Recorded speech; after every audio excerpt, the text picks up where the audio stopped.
आप सभी का स्वागत है दोस्तों झारखंड जीके एवं करंट अफेयर्स के सफलता बैच में।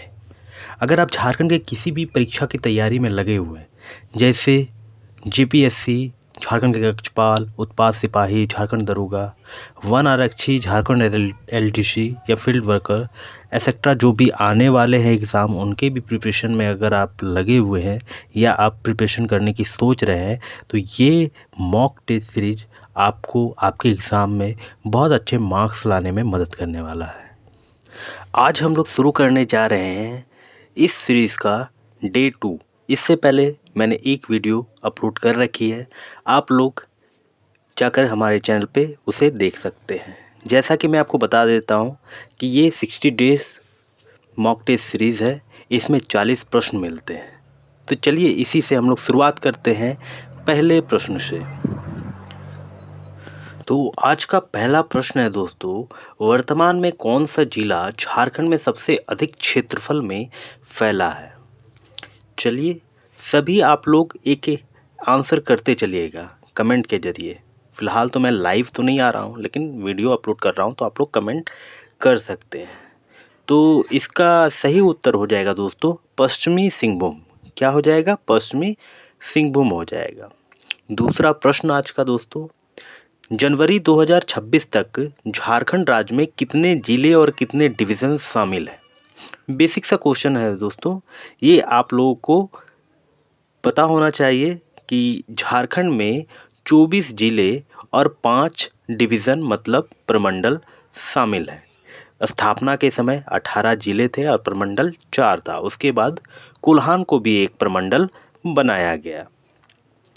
अगला प्रश्न है दोस्तों, जनगणना 2011 तक झारखंड के किस जिले का लिंगानुपात सबसे अधिक है? ठीक है, 2011 के जनगणना के अनुसार झारखंड के किस जिले का लिंगानुपात सबसे अधिक है? तो आप लोगों को पता होना चाहिए सबसे कम लिंगानुपात वाला जिला धनबाद है और सबसे अधिक लिंगानुपात वाला जिला पश्चिमी सिंहभूम है। आप लोगों को कमेंट करके बताना है कि वो कितना कितना है। ठीक है, अगला प्रश्न है दोस्तों, झारखंड के किस नाम की चर्चा महाभारत के दिग्विजय पर्व में हुई है? चलिए आप लोग आंसर करते चलिएगा। ठीक है, चलिए तो इसका सही उत्तर हो जाएगा दोस्तों इनमें से सभी, उपरोक्त सभी। झारखंड को जो है दिग्विजय पर्व में, महाभारत के दिग्विजय पर्व में पशु भूमि, पुंडरिक देश, कर्कखंड सभी कहा गया है। अगला प्रश्न है दोस्तों, झारखंड क्षेत्र का उल्लेख अशोक के किस शिलालेख में किया गया है? अशोक के किस शिलालेख में किया गया है दोस्तों? तो वो किया गया है दोस्तों 13वें शिलालेख में। उसमें क्या कहा गया था? उसमें कहा गया था कि अशोक ने झारखंड मतलब आठविक राज्य मतलब कि झारखंड समेत बौद्ध धर्म के प्रचार के लिए वहाँ रक्षित भेजा था। चलिए अगला प्रश्न की तरफ हम लोग बढ़ते हैं। मगध साम्राज्य उत्तर में गंगा नदी से लेकर पश्चिम में किस नदी और दक्षिण में विंध्य पहाड़ियों तक फैला हुआ था? तो ये आपको बताना है दोस्तों। नदी है दोस्तों स्वर्णरेखा, सरयू, दामोदर, सोन। तो इसका आंसर आप लोग अटेम्प्ट कर ही चुके होंगे, बता ही होगा आप लोगों को। ये है सोन नदी। कौन सा नदी है दोस्तों? सोन नदी है। ठीक है, आगे बढ़ते हैं। रामगढ़ राज्य की मूल राजधानी थी, क्या थी दोस्तों? रामगढ़ राज्य की मूल राजधानी तो ये थी दोस्तों रामगढ़ ही। ठीक है, क्या थी? रामगढ़ ही। तो इस सीरीज में दोस्तों 20 झारखंड के क्वेश्चन रहते हैं। ठीक है, 7 रहते हैं सामान्य अध्ययन के और 8 रहते हैं झारखंड के करंट अफेयर के और 5 रहते हैं स्टेट बोल रहा हूँ, नेशनल इंटरनेशनल करंट अफेयर रहते हैं। तो आप लोगों को ये सीरीज़ आने वाले एग्ज़ाम में बहुत हेल्पफुल करने वाली है। इसलिए अगर आप लोग चैनल को अभी भी सब्सक्राइब नहीं किए हैं तो सब्सक्राइब कर लीजिएगा और अपने दोस्तों को भी शेयर कर दीजिएगा। तो ये प्रश्न है दोस्तों, तुगलक काल में चाई चंपा हजारीबाग में मुख्यतः किस जनजाति का निवास था? आंसर कर दीजिएगा आप लोग। तो ये हो जाएगा सही आंसर दोस्तों संथाल। अगला प्रश्न है दोस्तों, शहबाज खां की कमान के तहत अकबर की सेवा गलती हो गया दोस्तों, यहाँ पे सेवा नहीं होना चाहिए, सेना होना चाहिए। सेना ने डैश छोटा नागपुर को एक करदाता की स्थिति में ला दिया था। चलिए आंसर कर दीजिएगा, कब ये कर दिया था। तो अकबर की बात हो रही तो दोस्तों यहाँ पे 1556 के बाद ही होगा। ठीक है, आगे बढ़ते हैं हम लोग। मुगल काल में सूजा की राजधानी कौन सी थी। वो पिछले वाले प्रश्न का एग्जैक्ट जो है ना आंसर दोस्तों 1585 होगा। ठीक है, चलिए, मुगल काल में सूजा की राजधानी कौन सी थी, तो इसका आप लोग आंसर कीजिएगा दोस्तों।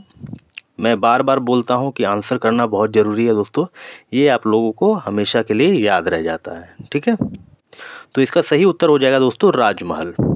क्या हो जाएगा, राजमहल। चलिए अगला प्रश्न है दोस्तों, जुलाई 1771 में डैश को पलामू का शासक घोषित किया गया। पलामू का शासक किसे घोषित किया गया 1771 में। अब आप लोग बताइएगा 1771 में पलामू का शासक किसे घोषित किया गया। तो ये किया गया था दोस्तों गोपाल राय को। किसे किया गया था, गोपाल राय को किया गया था। चलिए बहुत अच्छे आप लोग, बहुत अच्छा आप लोग अटेम्प्ट कर रहे हैं क्वेश्चन को। ठीक है, अगला प्रश्न है दोस्तों, पहाड़िया विद्रोह में किस रानी ने सहयोग दिया था।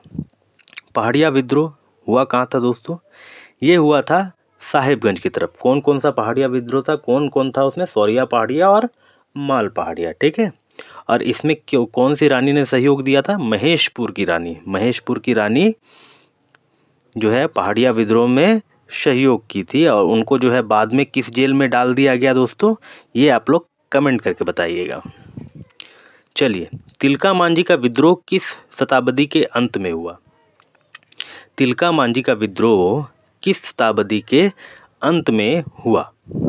चलिए, तिलका मांझी को किस पेड़ पे फांसी दिया गया था दोस्तों, बरगद के पेड़ पे, भागलपुर। ठीक है, और किस शताब्दी के अंत में हुआ था, तो 18वीं शताब्दी के अंत में हुआ था। कब हुआ था दोस्तों, 1784 में। ठीक है, आगे बढ़ते हैं हम लोग। हो लोगों को लड़का कोल किसने कहा। हो लोगों को लड़का कोल किसने कहा। चलिए आप लोग आंसर कीजिए, देखते हैं आप लोग की तैयारी कितनी बेहतर हो गई है। चलिए आंसर करते चलिए आप लोग। चलिए, इसका सही आंसर हो जाएगा दोस्तों R.S. टिकेल। किसने कहा था लड़का कोल, R.S. टिकेल ने कहा था। ठीक है, R.S. टिकेल ने कहा था। फूलो तथा झानो कौन थे। देखिए 1855 में जब संथाल हुल होता है, संथाल विद्रोह होता है, उसमें दो महिलाएं बहुत ही महत्वपूर्ण है। एक है फूलो तथा दूसरी है झानो। दोनों कौन थी, वो सिद्धू एवं कान्हू की बहनें थी। कौन थी दोस्तों, सिद्धू एवं कान्हू की बहनें थी। ठीक है, चलिए तो बताइएगा 1855 में संथाल विद्रोह के दौरान सिद्धू को कौन सा पद दिया गया था, ये आपको कमेंट करके बताना है। ठीक है दोस्तों, चलिए, सरदारी लड़ाई अंततः किस आंदोलन में समाहित हो गई। सरदारी लड़ाई जो थी दोस्तों अंततः किस आंदोलन में समाहित हो गई। तो इसका आंसर हो जाएगा दोस्तों बिरसा आंदोलन। क्या हो जाएगा, बिरसा आंदोलन। बिरसा आंदोलन, सरदारी लड़ाई बहुत पहले से चल रही थी लेकिन उसका कुछ निष्कर्ष नहीं निकल रहा था, अंततः वह जो है बिरसा आंदोलन में समाहित हो गई और एक उग्र आंदोलन बन गई। चलिए, 19वीं शताब्दी के खरवार आंदोलन का नेतृत्व किसके द्वारा किया गया था। 19वीं शताब्दी के खरवार आंदोलन का नेतृत्व किसके द्वारा किया गया दोस्तों, ये किसके द्वारा किया गया था। एग्जाम में बहुत प्रश्न आता है ये। ठीक है, आपको याद रखना है कि खरवार आंदोलन का नेतृत्व भागीरथ मांझी ने किया था। ठीक है, किसने किया था, भागीरथ मांझी ने किया था। चलिए अगला प्रश्न है दोस्तों, ये भी प्रश्न बहुत एग्ज़ाम में आता है। जितने भी प्रश्न मैं यहाँ पे पूछता हूँ दोस्तों वो या तो PYQ होते हैं या जो एकदम मोस्ट इम्पॉर्टेंट होते हैं एग्ज़ाम के दृष्टिकोण से। तो इस क्वेश्चन का आप लोग आंसर कर दीजिएगा। 1914 में छोटा नागपुर पठार क्षेत्र में ताना भगत आंदोलन के नेता कौन थे। तो वो थे दोस्तों जत्रा भगत एवं तुरिया भगत। कौन थे, जत्रा भगत एवं तुरिया भगत। अगला प्रश्न है दोस्तों, जतरा भगत भगत किसके जनक थे? जतरा भगत किसके जनक थे? उसी से संबंधित क्वेश्चन है दोस्तों। अच्छा है, आप लोग देखते हैं आप लोग कितना जानते हैं। तो जैसा कि पिछले क्वेश्चन में ही पता था, ठीक है, तो ये ताना भगत आंदोलन के जनक थे। कौन थे? जतरा भगत, ठीक है। और इनके साथ में कौन थे? और एक तुरिया भगत, वो भी आपको याद रखना है। चलिए, झारखंड में 1857 के विद्रोह कब शुरू हुई थी? कब शुरू हुई दोस्तों झारखंड में 1857 का विद्रोह? एक बहुत अच्छा प्री प्लान तरीके से इस विद्रोह को किया जाना था, लेकिन कुछ कारणों की वजह से ये पहले स्टार्ट हो गई, ठीक है। और ये कब हुई थी दोस्तों? एग्जाम में अगर पूछा जाए ये प्रश्न तो आपको 12 जून 1857 को ही आंसर ही टिक करना है। और ये कहाँ से हुई थी? देवघर के रोहनी गांव से हुई थी। चलिए, मोहनजोदड़ो में पाई गई नृत्य करती हुई लड़की की सुंदर मूर्ति किस धातु से बनी थी? किस धातु की बनी थी? चलिए, आप लोग तो हड़प्पा सभ्यता पढ़े ही होंगे, ठीक है। तो मोहनजोदड़ो में पाई गई नृत्य करती हुई लड़की की सुंदर मूर्ति कांसा धातु से बनी हुई थी, क्योंकि हड़प्पा सभ्यता को कांस्य सभ्यता भी कहा जाता है, ठीक है। और मोहनजोदड़ो की खोज किसने किया था? 1922 में राखलदास बनर्जी ने किया था। झेलम नदी का वैदिक नाम क्या था? तो झेलम नदी का वैदिक नाम क्या था दोस्तों? आप लोग बताइए। चलिए देखते हैं कौन कौन बता पाता है। चलिए, तो इसका सही आंसर हो जाएगा दोस्तों वितिस्ता। क्या हो जाएगा? वितिस्ता। झेलम नदी का वैदिक नाम वितिस्ता था, ठीक है। क्या था दोस्तों? वितिस्ता था। अगला प्रश्न दोस्तों, कश्मीर में कनिष्क के संरक्षण में, किसके संरक्षण में? कनिष्क के संरक्षण में चौथी बौद्ध संगति हुई थी और उसके उपाध्यक्ष कौन थे? चलिए फटाफट आप लोग आंसर कीजिए, देखते हैं। चलिए कौन कौन कर रहा है। हाँ, तो इसका सही आंसर हो जाएगा दोस्तों अश्वघोष। अश्वघोष कौन थे? उसके उपाध्यक्ष थे। तो अध्यक्ष कौन थे? वो थे वसुमित्र। कौन थे दोस्तों? वसुमित्र थे। चलिए आगे बढ़ते हैं दोस्तों। अशोक सम्राट का एकमात्र अंकित पत्थर पर चित्र कहाँ मिला है? मतलब अशोक सम्राट का एक चित्र मिला है जो किसमें अंकित है? वो पत्थर में अंकित है। और कहाँ पे मिला है दोस्तों? ऑप्शंस आपको कई सारे हैं, सांची, अमरावती, अजंता, कनगनहल्ली। तो इसका सही उत्तर हो जाएगा दोस्तों कनगनहल्ली। अगर आपको नहीं पता हो तो इसको आप लोग याद कर लीजिएगा, ठीक है। अगला प्रश्न दोस्तों, मौर्य साम्राज्य के पेशावर के निकट उत्तर पश्चिम भाग में अशोक के शिलालेख किस भाषा में थे? तो मौर्य साम्राज्य में जो है पेशावर, जो पाकिस्तान वाला एरिया था, उसके उत्तर पश्चिम भाग में, ठीक है, उत्तर पश्चिम भाग में अशोक के शिलालेख किस भाषा में मिले? तो वो खरोष्टी लिपि में मिले। किस लिपि में मिले दोस्तों? खरोष्टी लिपि में मिले, ठीक है। आगे बढ़ते हैं हम लोग। निम्नलिखित में कौन सा शासक वंश और उनकी राजधानियों का सही मिलान नहीं है? तो यहाँ पे शासक दिया हुआ है दोस्तों और उनकी राजधानी दी हुई है। तो इसमें से आपको बताना है कि कौन सा जो है इसमें मिलान सही नहीं है। पल्लव का कांची, ठीक है। पांड्य का मदुरई, ये भी सही है। यादव का मथुरा, ये नहीं होगा। ये दोस्तों देवगिरी है। यादव का कहाँ हो जाएगा? देवगिरी हो जाएगा, ठीक है। बाद बाकी सारा सही था। चलिए, कुतुबुद्दीन ऐबक एक तुर्क था। कौन सा तुर्क था दोस्तों? कुलीन व्यक्ति तुर्क था, या व्यापारी तुर्क था, या लेखक तुर्क था, या गुलाम था? तो अब आप लोगों को पता चल ही गया होगा। इसका सही उत्तर हो जाएगा दोस्तों गुलाम। तो कुतुबुद्दीन ऐबक एक तुर्क गुलाम था, ठीक है, गुलाम था। इसके बाद ही उसने उसने गुलाम वंश की स्थापना की। चलिए, हाल ही में रांची में आयोजित 4th साउथ एशियन साफ सीनियर एथलेटिक चैंपियनशिप 2025 का शुभांकर का नाम क्या था? तो एक फुटबॉल का टूर्नामेंट होता है दोस्तों, यहाँ पे कहाँ पे होता है? रांची में होता है। और उसमें शुभंकर का नाम क्या रखा गया था? ठीक है, तो उसका नाम था दोस्तों दालमा। दालमा था। तो दालमा एक हाथी, जैसे कि आप यहाँ पे देख पा रहे होंगे, यही, ठीक है। अगला प्रश्न दोस्तों, हाल ही में झारखंड की पहली महिला हॉकी खिलाड़ी कौन बनी है जिसे अर्जुन पुरस्कार से सम्मानित किया गया है? चलिए, करंट अफेयर्स के प्रश्न है दोस्तों, ये सब आप लोगों को पता होना चाहिए। आप लोग करंट अफेयर्स की तैयारियों में तो लगे हुए ही हैं। चलिए, तो इसका सही उत्तर हो जाएगा दोस्तों सलीमा टेटे। कौन हो जाएगा दोस्तों? सलीमा टेटे। सलीमा टेटे झारखंड की पहली महिला हॉकी खिलाड़ी बनी है जिन्हें अर्जुन पुरस्कार से सम्मानित किया गया है।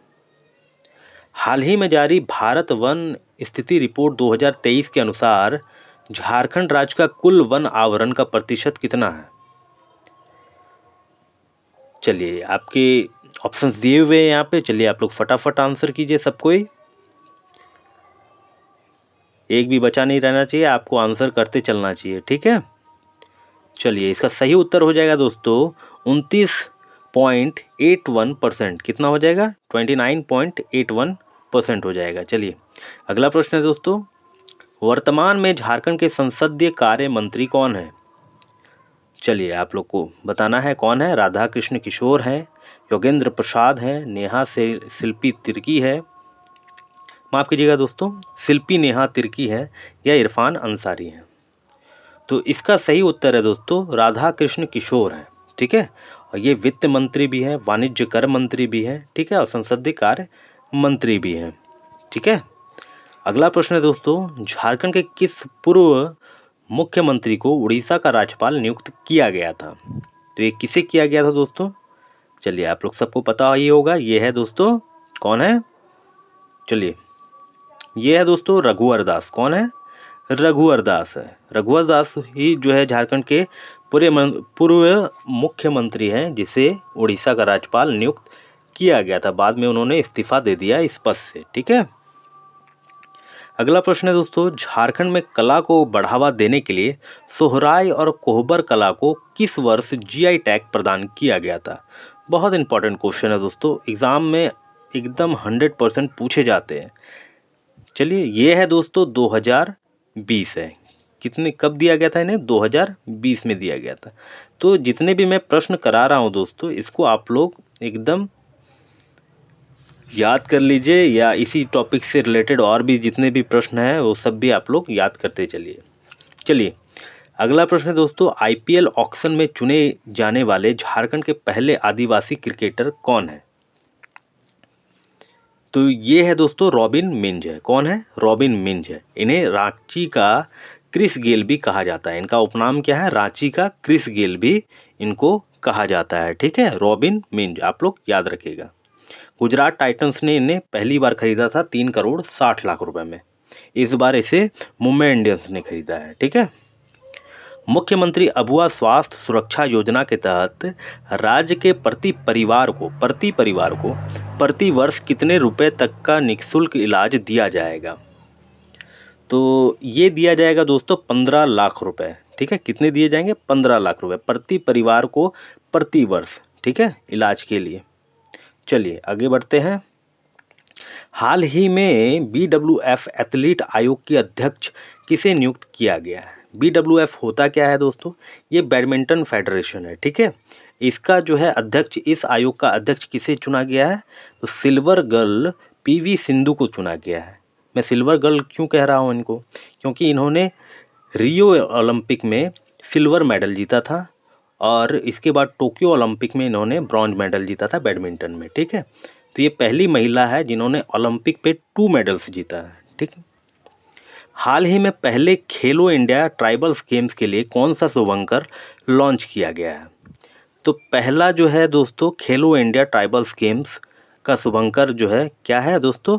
ये है दोस्तों मोरवीर। क्या है? मोरवीर है, ठीक है। अगर आप चाहते हैं दोस्तों मैं खेलो इंडिया पे पूरा एक डेडिकेटेड वीडियो बनाऊं तो आप लोग कमेंट करके मुझे बता सकते हैं, ठीक है। आगे बढ़ते हैं अगले प्रश्न की तरफ दोस्तों। हाल ही में चर्चा में रही किताब द ग्रेट सैंक्शंस हैक का संबंध किससे है? तो ये किताब दोस्तों बहुत चर्चा में रही थी और इसके लेखक हैं दोस्तों, कौन है? तो ये है दोस्तों उर्जित पटेल। कौन है? उर्जित पटेल। उर्जित पटेल जो है गवर्नर रह चुके हैं RBI के। कितने नंबर के रहे हैं दोस्तों? ये रहे हैं 24 नंबर के, 24th नंबर के RBI के गवर्नर रह चुके हैं, चलिए, पीएम नरेंद्र मोदी द्वारा राष्ट्र प्रेरणा स्थल का उद्घाटन कहाँ हुआ है?